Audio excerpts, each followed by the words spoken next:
Hello guys, আসসালামু আলাইকুম। আশা করি সবাই ভালো আছেন। আজকে আমরা তৈরি করলাম লেবুর ফেনিক।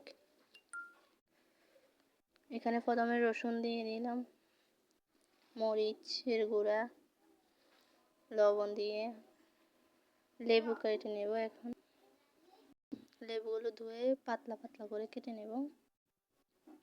যে পাতলা পাতলা করে নেওয়া হবে। এখন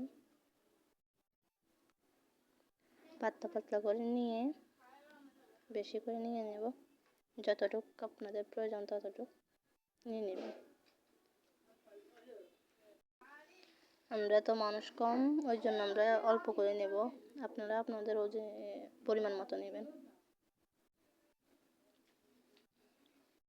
আমরা এখানে অর্ধেকে নিলাম। একটা প্লেটের ভিতরে সাজিয়ে নেব। এবার গোল গোল করে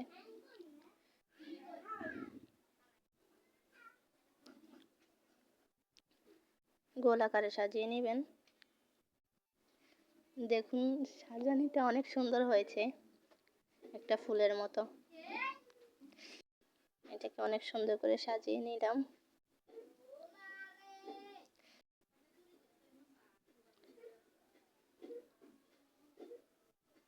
এবার এখানে যে মরিচগুলো দিয়েছিলাম, লবণ, এগুলো মেখে নেব। সাথে শুকনো মরিচ দেব কয়েকটা।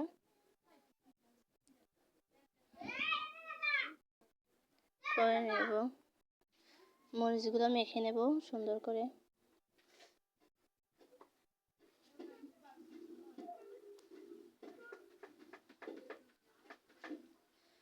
মেখে নেওয়া হয়ে গেলে এবার লেবুর উপরে ঢেলে দেব। ঢেলে দিয়ে হালকা করে মেখে নেব।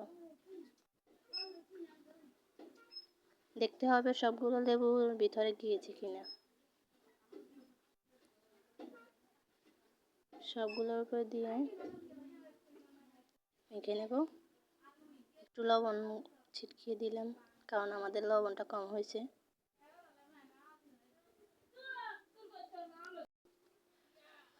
সাথে আমের আচার থাকলে ঘরেও এটাও দিয়ে দিতে পারবেন। আমাদের কম ছিল, ওই জন্য আমরা কম দিচ্ছি।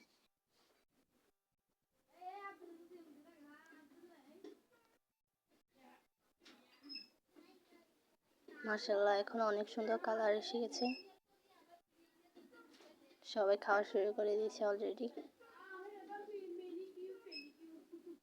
সত্যি ঝালও হয়েছে, অনেক মজাও হয়েছে, খেতে অনেক ভালো লাগছে।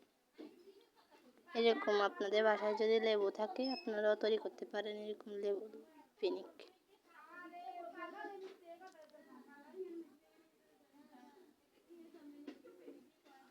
খাওয়া প্রায় শেষের দিকে। সবাই ভালো থাকবেন। আসসালামু আলাইকুম।